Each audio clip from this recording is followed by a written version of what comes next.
तो बहुत स्वागत आप सभी का एक बार फिर से खंडवा डिफेंस फैक्ट पर। आज के इस वीडियो में हम लोग बात करने जा रहे हैं बाणगंगा, या जिसे आज के संदर्भ में सरक्रिक के नाम से जाना जाता है। इसके नजदीक बताया जा रहा है कि चाइना अपने कदम जमाने की कोशिश कर रहा है, और अगर ऐसा पॉसिबल होता है तो हम समझ सकते हैं कि ये भारत के लिए एक दुखदायी कंडीशन हो सकती है। तो चलिए डिस्कस करते हैं क्या खबर निकल कर आई है। आप बस इसी तरह की वीडियोस के लिए चैनल को सब्सक्राइब जरूर कर दीजिएगा। तो देखिए, मैं शुरुआत से इस बात को उठा रहा हूँ कि भारत ने हर हाल में सरक्रिक का नाम बदलकर बाणगंगा कर देना चाहिए। देखिए, भारत के अंदर अक्सर स्थानों के नाम परिवर्तन को लेकर मीम्स बनाए जाते हैं, स्पेशली योगी आदित्यनाथ जी को लेकर कि वो कई इलाकों के नाम बदल चुके हैं और इसका क्या ही फायदा हमें मिलता होगा। तो देखिए, इसका सिंपल सा जवाब यही है कि अगर स्थानों के नाम परिवर्तन में कोई फायदा नहीं था तो भला हमारे इन हिस्टोरिकल प्लेसेस का नाम पहले ही क्यों चेंज किया गया? क्यों प्रयागराज को पहले इलाहाबाद किया गया, जिसे बाद में हमें दोबारा प्रयागराज करना पड़ा? कुछ तो फर्क पड़ता होगा। क्यों पाकिस्तान ने अपने सभी शहरों, सभी गाँवों और सभी गलियों के नाम परिवर्तन कर दिए? कुछ तो फर्क पड़ता होगा।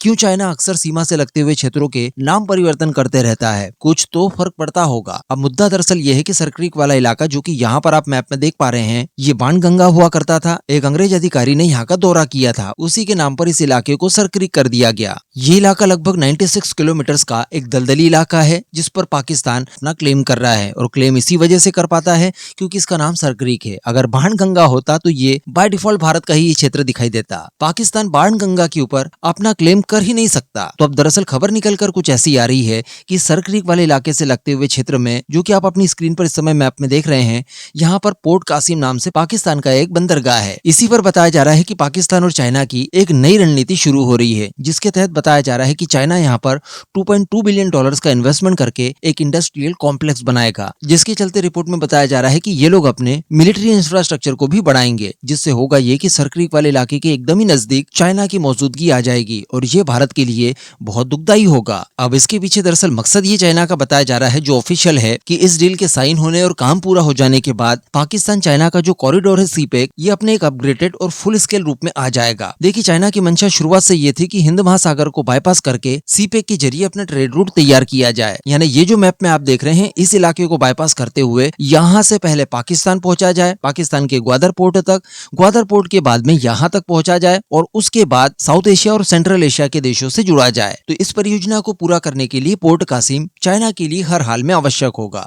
हालांकि अच्छी बात यहाँ पर यह है कि इस समय अमेरिका की प्रेजेंस बहुत बड़े स्केल पर पाकिस्तान में हो चुकी है, वो भी डोनाल्ड ट्रंप के जरिए। तो हमें ये उम्मीद जरूर करनी चाहिए कि हो सकता है इस डील में कोई ना कोई बाधा अमेरिका खड़ा कर दे। वैसे ही जो सीपेक है, उसका काम काफी ढीला ढाला चल रहा है। चाइना को कोई भी बेनिफिट सीपेक परियोजना से अभी तक नहीं होते हुए दिखाई दे रहा है। उल्टा बताया तो ये जा रहा है कि उसके लगभग $62 बिलियन इसी वजह से डूब चुके हैं। अब अगर $2.2 बिलियन का और इन्वेस्टमेंट चाइना यहाँ पर करता है, तो उसकी क्या गारंटी है कि वो सूद समय चाइना को वापस मिले? तो कहने का मतलब, दुविधाएं तो चाइना के लिए भी बहुत सारी है, लेकिन अगर ये योजना सक्सेस हो जाती है तो निश्चित तौर पर भारत के लिए ये टेंशन वाली बात होगी। इसे रोकने के लिए भारत को कोई ना कोई प्रयास जरूर करने चाहिए, क्योंकि पिछले कुछ समय से लगातार देखने के लिए मिल रहा है कि सरक्रिक के इलाके को लेकर टेंशन दोनों ही देशों के बीच में बढ़ी है। कुछ रिपोर्ट्स ऐसी आई है जिनको पढ़ने के बाद हम ये कह सकते हैं कि पाकिस्तान का लक्ष्य होगा कि वो सरक्रिक वाले इलाके को भारत से छीन ले, अपने कंट्रोल में ले ले, और इन्हीं सब को लेकर भारत द्वारा भी यहाँ पर मिलिट्री प्रेजेंस को बढ़ाया गया। हमारे डिफेंस मिनिस्टर राजनाथ सिंह जी ने सरक्रिक वाले इलाके को लेकर पाकिस्तान को चेतावनी भी दी। पहली बार हिस्ट्री में इतने बड़े स्केल पर